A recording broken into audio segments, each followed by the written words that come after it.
reduction, supply suppression, and harm reduction. Under my leadership then, I strengthened the intergovernment collaboration, and coordination in fighting alcohol, drugs, and substance abuse. I proposed several amendments of national and county legal provisions on alcohol and drug control, coordinated and multidisciplinary licensing regime of alcoholic outlets where all stakeholders were involved, and proposed the establishment of county treatment and rehabilitation centers. I held high-level engagement sessions with the judiciary to fast-track alcohol, drug, substance abuse matters before then. William Ruto's 4 years have achieved unwarranted, excessive availability of drugs to our young people, killing them and leaving others as zombies. I'm confident that on August 10, 2027, we will revisit this program and eradicate this vice in totality. The following are some of Kenyans who have been abducted and disappeared recently. Mark Million Carey, he was abducted in Nairobi. Michael Olo, abducted in Nairobi. Families wept in the Milimani High Court demanding his release. His last location was along Kagudo Road. Evans Omondi, abducted alongside Olo and Carey. Abdulaziz Duba Molu, alias Zizo, abducted in Kiamaiko on June 23, 2026 by armed individuals in civilian clothing and police uniforms. Davis Lichuma, a rights activist seized by the masked operatives outside Parliament, later traced to a hospital heavily battered. Omwancha Clifford Evans, listed among the recent abductees by local human rights groups. Manyura Morisori Douglas, still missing following a wave of clandestine security enforcement operations. Jimmy Mtava Mwanzi, abducted in Mlolongo, not seen to date. He was abducted at the instructions of DIG Langat. Dennis Chege, an activist who was said to be involved in the Gen Z protests, vanished and remains completely unaccounted for to date. Brian Stigo, a Nakuru fisherman, who mysteriously went missing in 2022 under similar contested operations at Lake Nakuru National Park. The plan promised Kenyans that the National Coroner Service Act of 2017 will be amended to establish the Coroner General's Office. The objective and aim of this amendment was to remove the burden of investigating suspicious and police action deaths from regular police channels and DCI. Further, the amendment of the Act was aimed at removing potential conflict of interest and ensuring absolute transparency in handling and explaining deaths and forced disappearances or fatalities resulting from the law enforcement operations. 4 years later, this promise has not been fulfilled. National Coroner Service Amendment Bill 2026 was officially published in the Kenya Gazette on April 16, 2026, and received by the Directorate of Legal Services in July 2026. It is currently at the introduction and pre-reading stage in the National Assembly, awaiting formal first reading and committal to the relevant departmental committee. Mr. William Ruto has also facilitated acts of transnational repression against foreigners in Kenya. More specifically, on July 24, 2024, 36 Ugandans, members of a Ugandan opposition political party, as part of a joint Kenya-Ugandan security agency operation, and were forcibly returned to Uganda. On October 18, 2024, 7 Turkish asylum seekers were abducted in Nairobi by masked men. Kenya later confirmed it forcibly deported 4 of them to Turkey in a joint security operation, citing bilateral ties, drawing severe condemnation from the Office of the United Nations High Commissioner for Refugees and Human Rights. On November 16, 2024, Kiza Bisinje, leader of another Ugandan opposition party, was kidnapped by Ugandan agents while visiting Nairobi. Kenya government officials claimed they were unaware of the abduction, but the Ugandan authorities maintained it was a coordinated action between the two governments. Tanzania journalist and human rights activist Maria Sarangi was on Sunday, 12 January 2025, almost abducted here in Nairobi. Prominent Zimbabwean constitutional lawyer and human rights defender Brian Kagoro was detained and deported from Kenya on February 22, 2026. intercepted by immigration and national intelligence officers at Jomo Kenyatta International Airport in Nairobi. He was held for over 10 hours and subsequently put on a flight back to Johannesburg, South Africa. In March 2026, 2 officials from the China Civil Engineering Construction Corporation were deported from Kenya amid a high-stakes dispute that arose in Kenya shillings 30 billion Kenya Railway City tender. Upon seeking a statutory review of the procurement process, William Ruto and Kipchumba Murkomen deported the complainants' local agents, clearing the way for their preferred entity, China Road and Bridge Corporation, CRBC, a company that has bagged procurement tenders worth 1.2 Kenya trillion since 2022 when William Ruto came to power. China Road and Bridge Corporation is the international conduit for corrupt proceeds in Kenya under the personal and direct supervision of William Ruto. I must say Kenyans are not safe, our children are not safe, investors are not safe, tourists are not safe. The dreaded killer squad armed with AK-47 assault rifles attempted to abduct the Standard Group Nakuru-based associate editor, Mr. Alex Kiprotich. This attack is a defiance to truth and total on the freedom of media, as stipulated in Article 34 and 35 of our Constitution. In the last 4 years, several media houses, including the Nation Media Group, the Standard Media Group, MediaMax Network, and several journalists were subjected to online campaign and disinformation campaign by the government of William Ruto. Reports show that 24 cases of violence towards journalists were recorded during the 2024 Gen Z protests. The Kenya Kwanza Covenant pledged to root out corruption, guarantee financial autonomy for key oversight bodies, and enforce Chapter 6 of the Constitution of Kenya on leadership and integrity. Mr. William Ruto has broken this covenant to the people of Kenya and instead orchestrated outright plundering of the country's resources for his personal benefit and enrichment. On 31st December 2024, Mr. William Ruto was ranked as the second most corrupt president in the world by the Organized Crime and Reporting Project. Transparency International Corruption Perceptions Index ranked Kenya number 130 out of 108 countries globally, with a score of 30 out of 100, reflecting persistent stagnation and public mistrust. Mr. William Ruto's administration has entrenched corruption as a way of life, and it remains systematic, pervasive, and deeply rooted in public service delivery and high-level governance. Mr. William Ruto's Western Hotel has been the leading recipient of government hospitality and catering tenders, securing 37 public contracts valued at hundreds of millions for the period ending June 2026. Contracts have come from state corporations, state departments, and county assemblies. It is clear that William Ruto is in competition with local entrepreneurs, where he flexes his executive powers and gives priority registration that enriches himself and his cronies at the expense of other hardworking Kenyans. I want to bring to the attention of the people of Kenya some of the biggest scandals that we have witnessed in the last 4 years. In the current financial year, State House budget has grown from Kenya shillings 8 billion to 18 billion Kenya shillings, an increment of over 10 billion Kenya shillings. These are the funds that are used to bribe the people of Kenya. And lately, sheikhs, private security officers, village elders, teachers, chiefs, etc.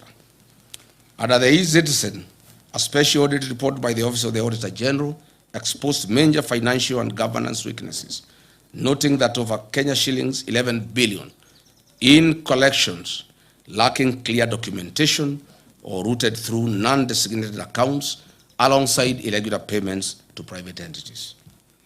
The functionless chief system was procured at a cost of 104 billion Kenya shillings, and an independent assessment of this system shows that it is worth 800 million, leaving theft and plunder of public resources of 103 billion Kenya shillings. SHA makes a loss of 6 billion shillings a month. Hospitals and faith-based organizations and counties are owed 105 billion to date. As I've said before, SHA is insolvent and everybody knows it. On the affordable housing program, the Office of the Auditor General reports that have flagged major legal and operational risks regarding fund utilization, including untraceable international development loans, low fund absorption, and missing land ownership documentation for ongoing projects. Further, the levies deducted from Kenyan payslips are invested in a third-party financial service firm licensed by the Capital Markets Authority. How are their fees determined? How much has been paid out to date? What is his association with William Ruto? On the restoration of Nairobi rivers, Mr. William told Kenyans that on December 25, that Nairobi River will have fish. Transaction advisor, stroke investment banker. That was the face of the IPO. How did he acquire his Kenyan citizenship, and whose interest does he represent? Mr. William Ruto and Senator Aaron Cheriot must come clear on their relationship with this mysterious dual citizen investment banker. On the sale of government's equity stake in Safaricom to Vodacom, at 204 billion Kenya shillings, it was a rip-off. Each share was grossly undervalued at 34 Kenya shillings. Why didn't William Ruto allow the use of an open price discovery, or even better, allow a regulated cooperative and SACCO fraternity with over 1 trillion in deposits at the end of December 2025 buy out this stake? Aren't the cooperative society members hardworking, deserving Kenyans? What happened to Buy Kenya, Build Kenya? Or is it Buy Kenya, Build Ruto?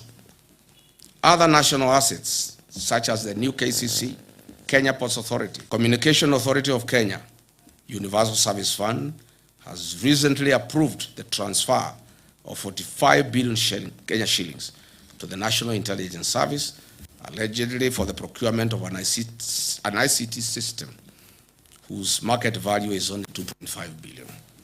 This approval was given by the then chairperson of the Communications Authority in the hope that her business loan would be repaid from the proceeds. As explained earlier, China Road and Bridges Company, CRBC from China, is the major conveyor of corruption in Kenya and is the recipient of projects worth 1.2 trillion, namely the Naivasha, Malaba, SGR, Mombasa SGR, JKI modernization projects, Talanta Stadium, Southern Bypass, Eastern Bypass, Western Bypass, Makuba Bridge, and Bomas of Kenya, among others. Patriotic Kenyans, over the last 4 years, Mr. William Ruto has systematically eroded the values, principles, and institutional structures of Kenya's public service that was built to ensure an efficient, ethical, and representative government workforce. Today, the public service is demotivated and has taken a back seat, as William Ruto single-handedly runs the operations of government without any professional input from a dedicated civil servants. No wonder government programs are launched and they are after repackaged for another launch. Dear Kenyans, the Church of Christ has been a major casualty of William Ruto's deception. On 5th May 2022, he executed a charter between the churches and the Kenya Kwanza Coalition. He committed that his administration would protect the freedom of worship in Kenya and respect the church as a societal partner in national development. Fast forward to 2026, he has introduced punitive legislation as a product of kneeling and prayer before many altars in Kenya. It cannot be the same administration is now going to tear gas the church and disgrace our altars in Kenya. William Ruto then said, today, as president, the church is a serious attack. He has taken the attack to the church a notch higher, beyond tear gas, live fire, torching of vehicles, and a clear intention to kill an altar. He has completely betrayed the Church of Christ. This cannot be forgotten. Mr. William Ruto has completely betrayed the Church of Christ. That prayed him into government. The economic burden on ordinary Kenyan worker has also increased. The Federation of Kenyan Employers has also reported that in 4 years, a number of local and international companies either closed operations or exited the Kenyan market.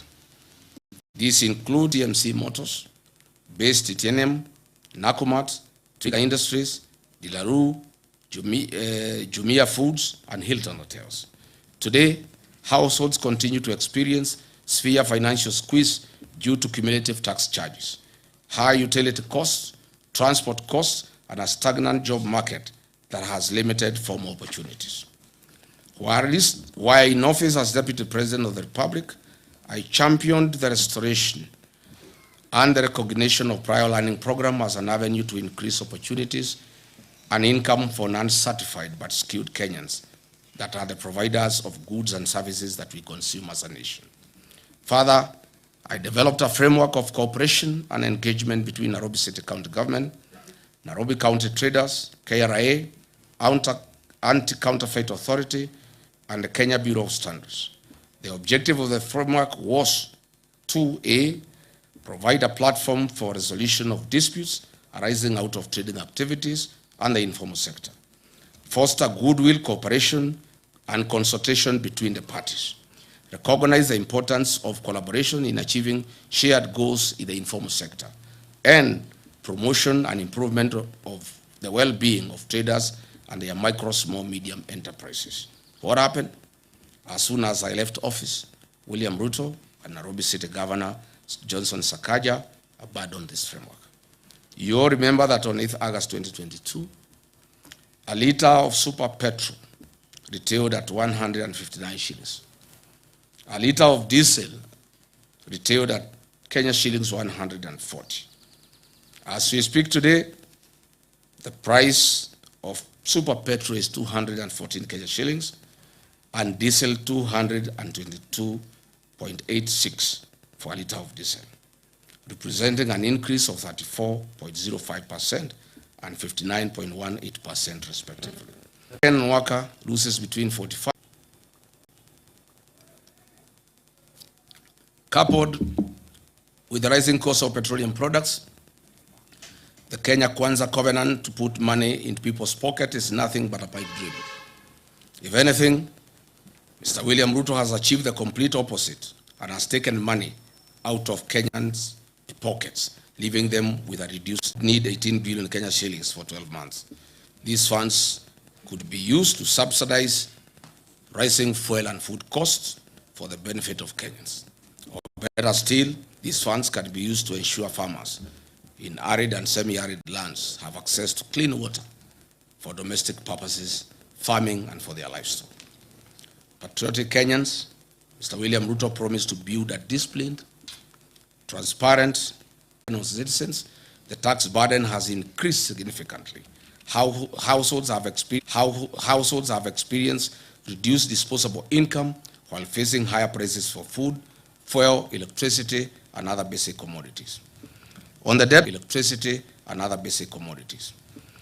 debt management, why is this regime in open violation of Article 211 of the Constitution of Kenya 2010 and Section 15(2)(c) of the Public Finance Management Act 2012 that strictly prohibits the financing of recurrent expenditure using debt?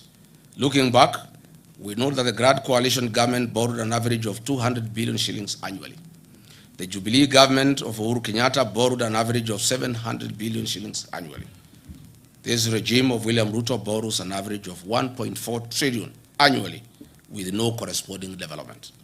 Since August 2022, Kenya's debt growth has entered a dangerous pattern of continuous triple-digit or near triple-digit expansions.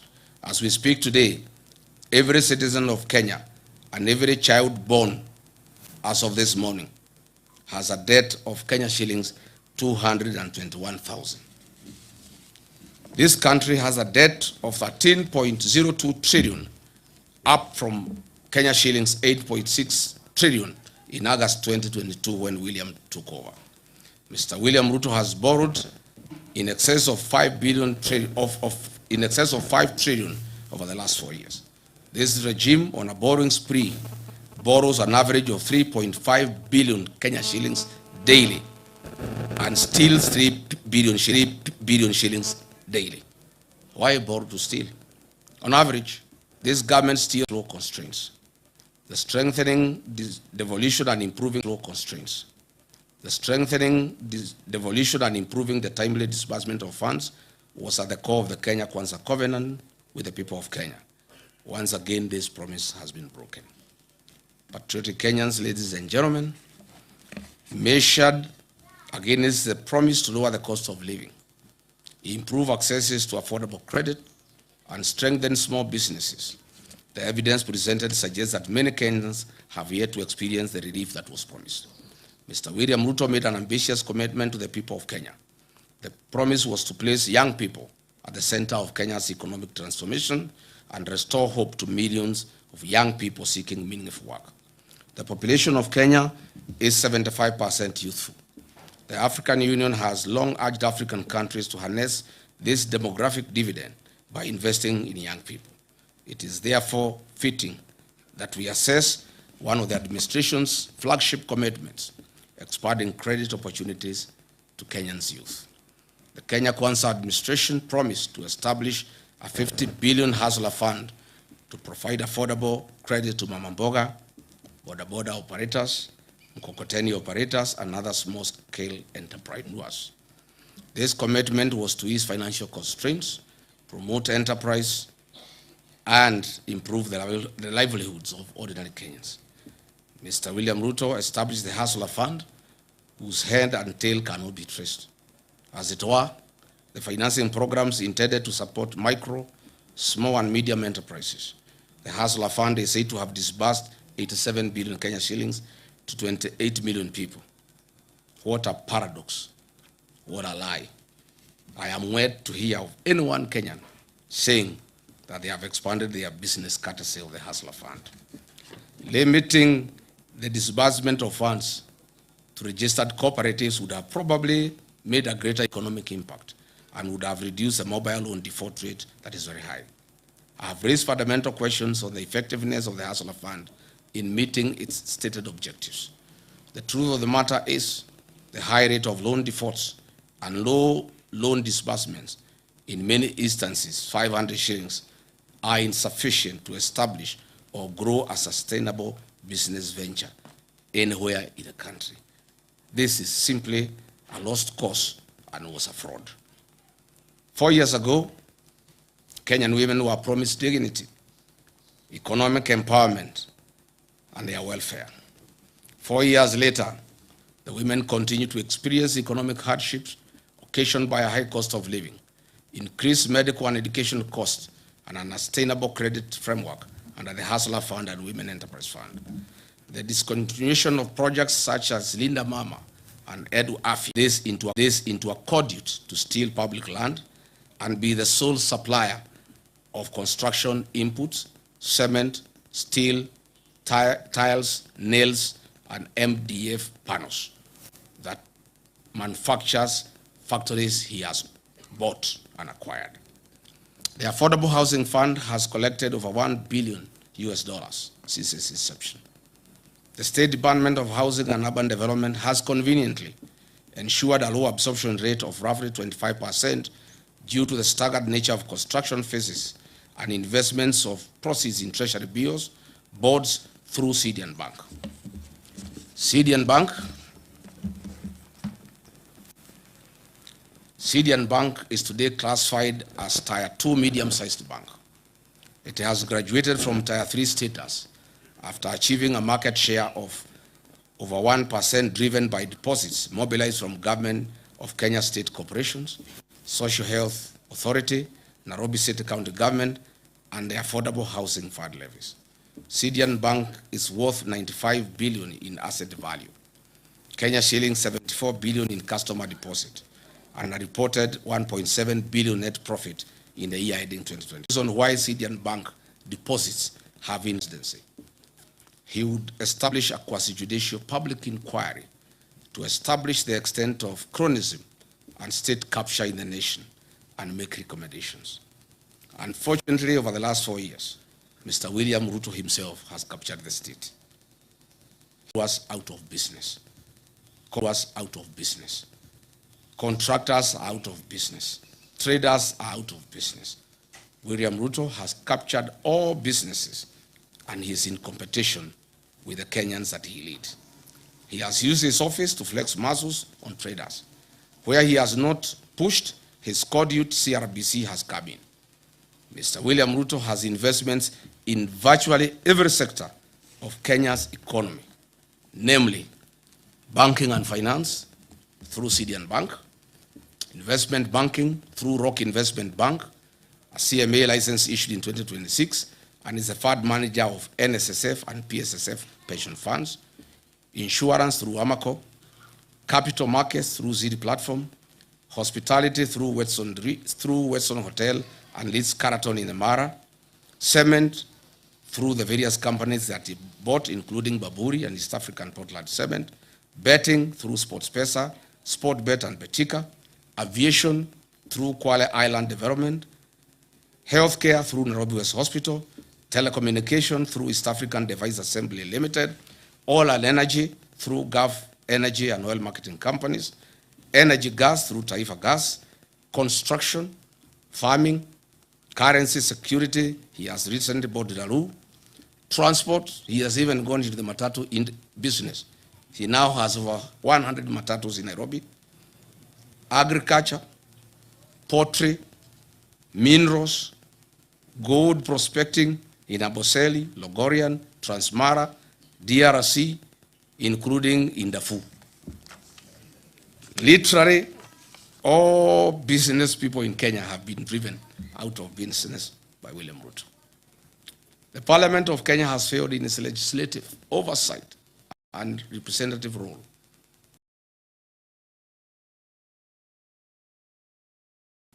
Its members, a general arrested for resisting theft of public funds. The people of Kenya will not allow it. Mr. William Ruto has made IPOA non-functional. In the last 4 years, an attempt was made through a Gazette notice to put it under the Ministry of Interior so that they can cover all the crimes against Kenyans and the police. Fortunately, our court stopped this covert mission. Historically, IBC has been an institution under low public trust.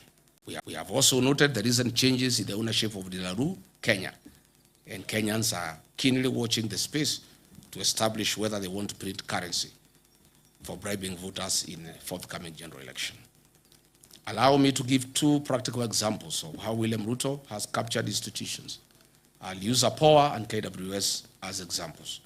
At IPOA, we have over 1,000 cases of police excesses that have been reported over the last 4 years by the people of Kenya. Only about 10 cases have found their way to court. Mr. William Ruto has deliberately slowed down the activities of IPOA. Some few days ago, the Amboseli National Ecosystem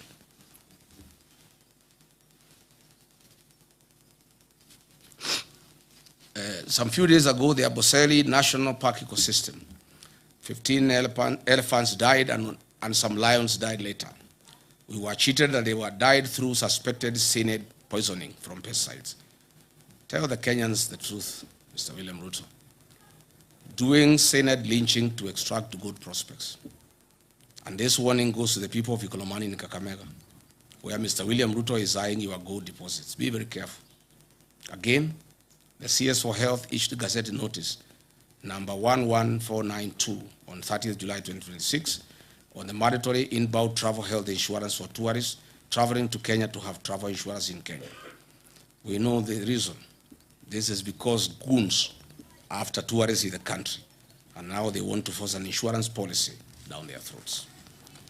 To demonstrate what professionals in this government feel and go through, allow me to quote Professor Njogona Ndungu, the former National Treasury Cabinet Secretary. He has called the lowest in this matter and created many war fronts on the land question.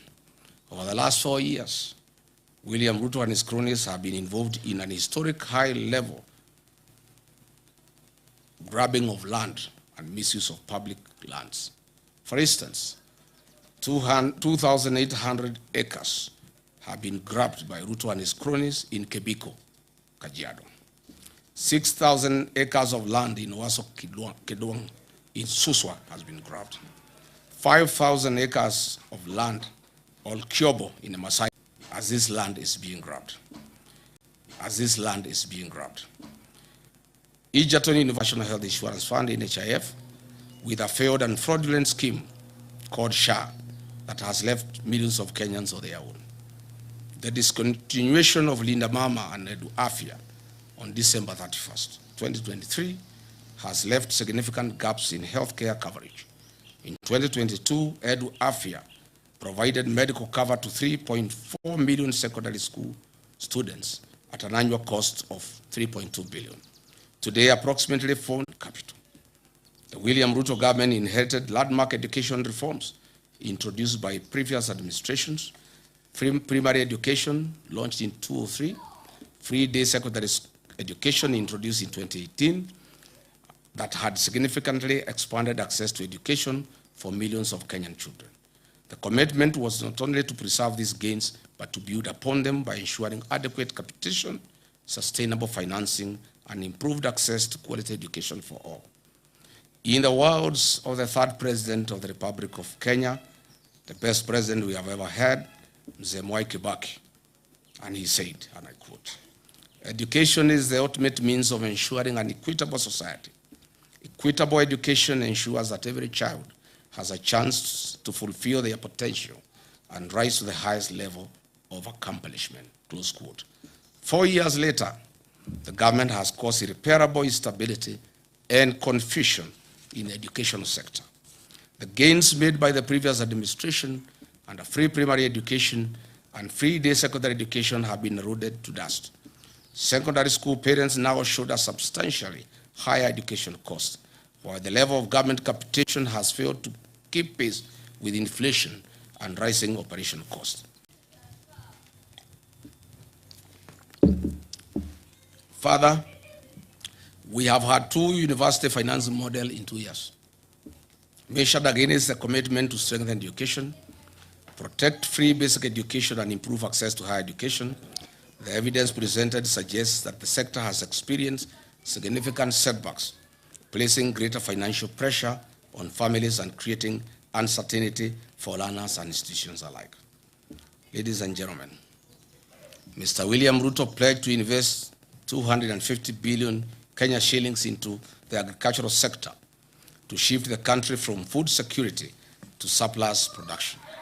Recognizing its strategic importance, he pledged to transform the agricultural sector by increasing productivity, improving farmer incomes, and revitalizing key value chains.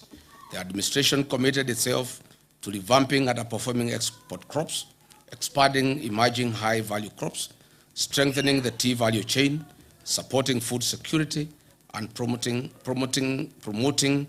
agro-processing as a driver of economic growth.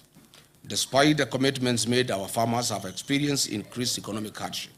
Net incomes have reduced due to increased cost of inputs, higher taxation rates, high transport and distribution costs due to reclassification of VAT status.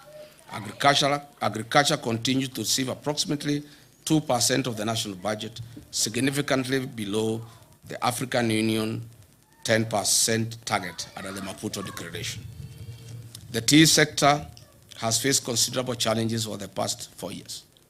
This is due to the deterioration of Kenya's economic and diplomatic relations with Sudan. Historically, one of the largest buyers at the Mombasa tea auction.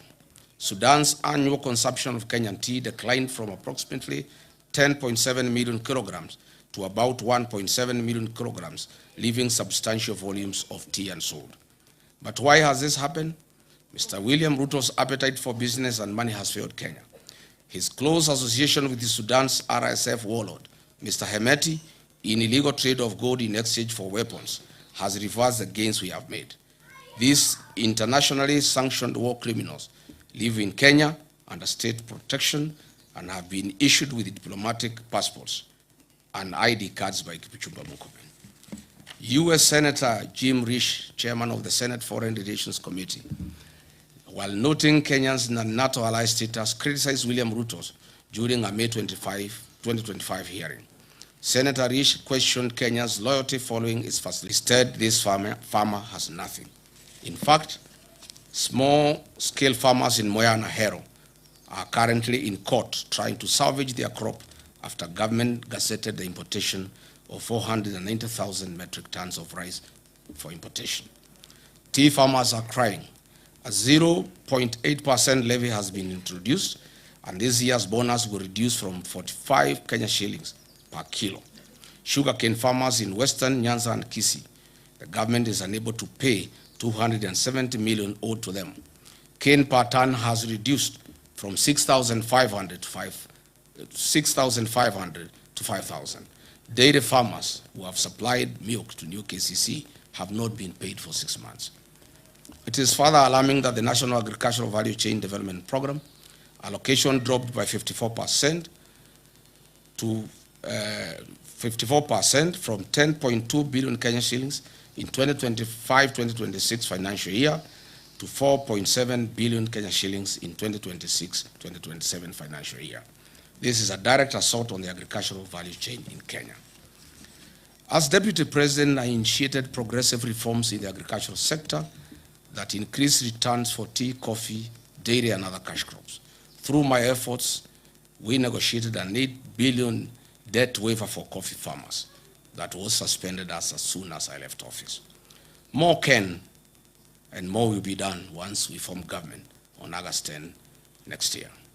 Patriotic Kenyans, William Ruto pledged affordable credit and working capital through an accommodative financial ecosystem, removing structural exploitation and removing barriers to unsecured agricultural credit. To date, the Agricultural Finance Corporation is underfunded. It has a demand of 15 billion Kenya shillings per year from farmers, but the promise to fund it by 10 billion Kenya shillings per year was a hoax. Instead, those who borrowed are being auctioned. He designated a specific capital infusion, including 250 billion for tea value chain, and expanded the investments in dairy farming and coffee cherry funds. Where are these funds? Nowhere. On blue economy and fisheries, funding for fisheries and the blue economy decreased by 30% from Kenya shillings 11.15 billion to Kenya shillings 7.83 billion. Livestock sector allocations of livestock fell by 14% from Kenya shillings 13.6 billion to 11.6 billion. On eradication of hunger and improved food security, the country was promised prosperity by Ruto. Unfortunately, the number of undernourished people in Kenya, 100 medium-sized dams across the country were promised. 1,000 small dams were to be constructed across the country. These dams included High Grad Force Dam along the Tana and Mutonga rivers to South Kitui, Tharaka Nithi, and Embu counties. Soin Koru Dam in Kisumu, Rumuruti Dam in Laikipia, Mohoya Dam in Nyeri, Kirinyaga, Revival of Arol and Kimorel Dams, Thakwe Dam, Sioi Muruni Dam in West Pokot, Badasa Dam in Marsabit, Darugo in Kiambu, Rale in Kilifi, Galana in Tana River, Kokwanyo Dam in Homa Bay, Lowat in Turkana, Makamini in Kwale, among others. Unfortunately, all we see, no dam. All we see is our president visiting other countries like Ethiopia to witness the launching of their dams. Where are these dams, Mr. William Ruto, in 4 years? On matters of environment, this administration had committed to grow 15 billion trees by the year 2032. What we are witnessing is the lifting of the logging ban and the systematic logging in national forests under the cover of the Kenya Forest Service. Numerous court cases have been filed by international conservation groups Greenbelt and the Law Society of Kenya against the government's attempt to build infrastructure in protected natural habitats. Talanta Stadium and Bomas Conference Center Link Road that will see over 100 acres of forest destroyed. Upper Imenti Forest in Meru is being cleared for the construction of a state lodge, a golf course, and an airstrip, which will excise and clear 200 acres of forest. Where was this promise? Even the trees at the gate of State House have been cut. Is this still part of the growing 15 billion trees? Patriotic Kenyans, in foreign affairs, We had the worst since independence. Kenya's nose is poked everywhere, including the war in Ukraine and Russia, where our young men are lied to that there are jobs, well-paying for that matter, but they find themselves in the war front. Reports indicate that we have lost 19 Kenyans, including Clinton Nyapara, Dennis Bagaka, Erastus Mundia, Simeon Wahome, Eric Mwangi, Ronald Kibet, Shadrach Wafula, Othiabo Martin, Ibrahim Yahaya, among others. Several other Kenyans in their hundreds remain unaccounted for, and hundreds of others are still active in the war zone. Their parents are keen at home, still crying to see their loved ones back home. A person who was in Kenya in 2022 would wonder whether the Kenya Kwanza commitment to a creative and robust foreign policy whose pillars will be economic and commercial diplomacy changed into converting our young Kenyans into war fugitives in far countries. As if that is not enough, the footprints of Kenya adversary in DRC Congo war zone and M23, Sudan's Darfur, Southern Sudan, among others. He had promised to enhance and promote further local investment by Kenyans living in the diaspora. In Mandera County, Juba land forces have taken over more than half of the town, and William Ruto signed a secret deal with the Al-Shabaab in 2024 that has remained silent. Notably, in July 2026, there were a record 9 terror attacks in Mandera County that resulted in the killing of 5 Special Operation Group SOG officers and 1 National Police Reservist was killed. The foreign policy has been transformed into a tool to achieve personal gains at the interests of the people of Kenya.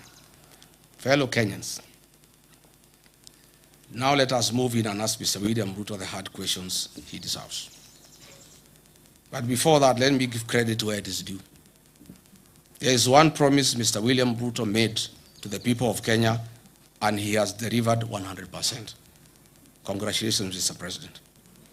Mr. Ruto, you promised to permanently retire the late Prime Minister, Right Honorable Raila Odinga, in Bondo and finish ODM. You have succeeded in both.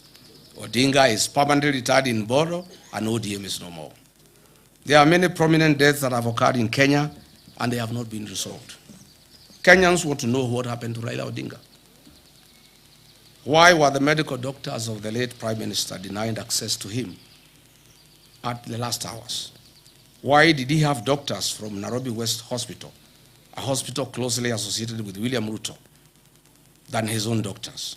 Why were the instructions of Raila's doctor ignored that Raila shouldn't travel?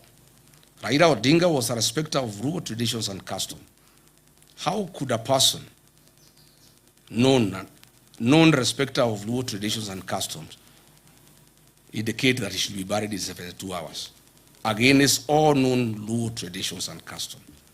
Was William Ruto anywhere an executor of Raila Odinga's will? Why was there no postmortem done on the body of Raila Odinga? Why was he forced to go to India through a private jet? Why did the president force Raila Odinga to go to India? Why was his party ODM taken over before his body arrived in the country, despite the known African customs that you don't inherit a man or a woman for that matter before they are buried? Who are these doctors who accompanied Raila Odinga against the wishes of his personal doctor, Professor David Oluoch-Oluonya?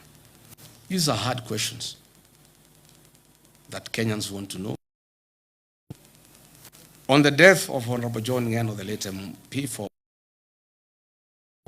for the first time, Kenyans must know what happened. I have intelligence information as follows.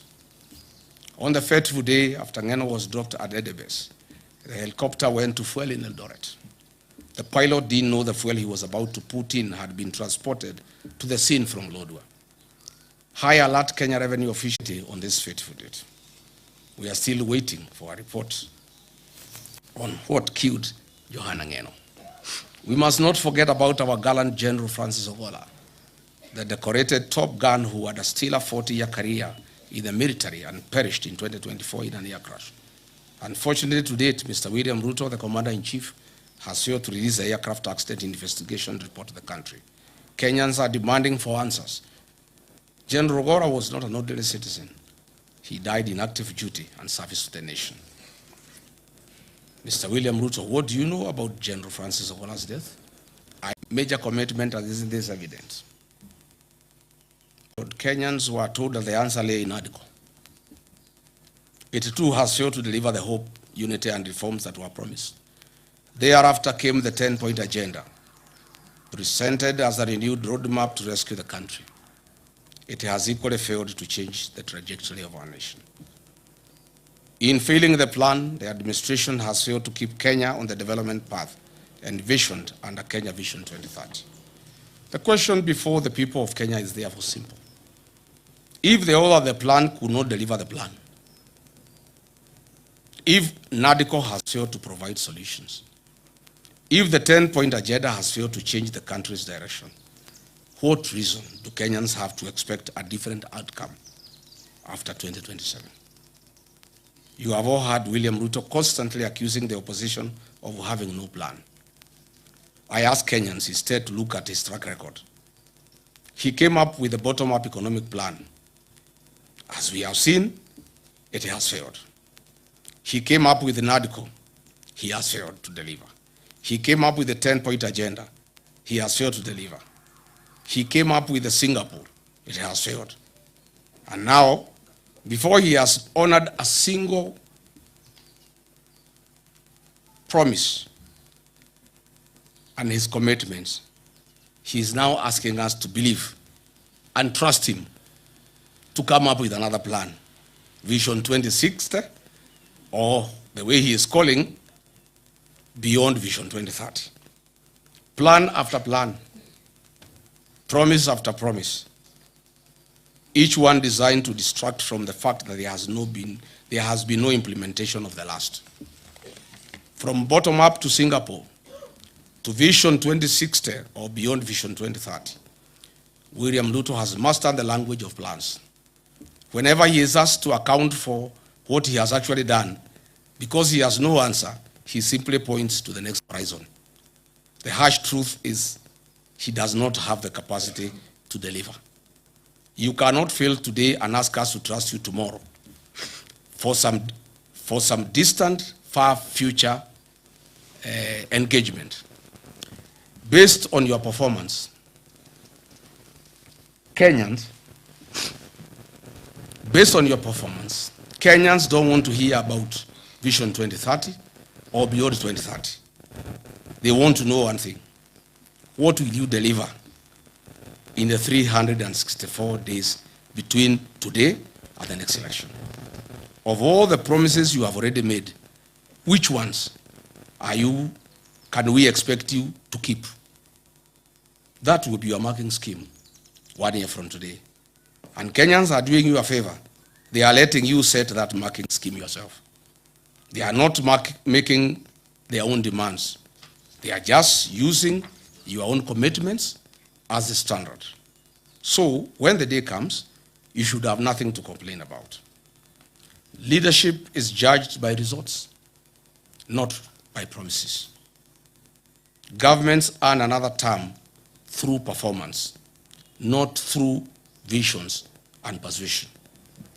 That is why millions of Kenyans are saying one term. One term is not a slogan of anger. It is a verdict on performance. It is a democratic conclusion that one term has been enough because the promises made have not been kept. Exactly 1 year from today, on 10th August 2027, we shall go to the polls as a nation. Let us choose accountability over excuses, delivery over promises, and leadership that honors its covenant with the people. As Mr. William Ruto launches his deceptive 2060 plan tomorrow, I want to tell the people of Kenya that it is a lie, it is a con, it is a fraud, it is deceit.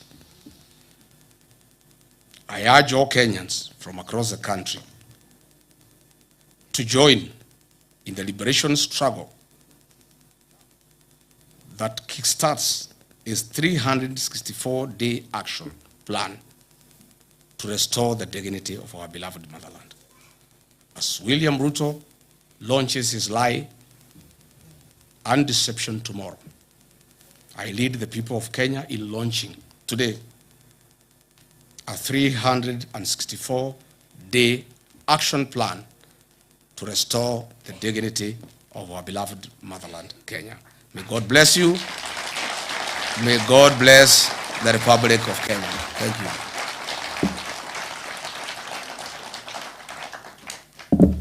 Asanteni sana. Thank you.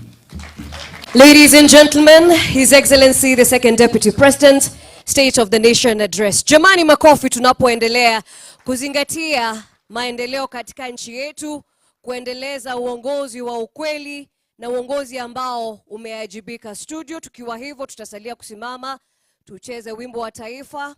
Basi baada ya hapo tutaweza kuondoka studio.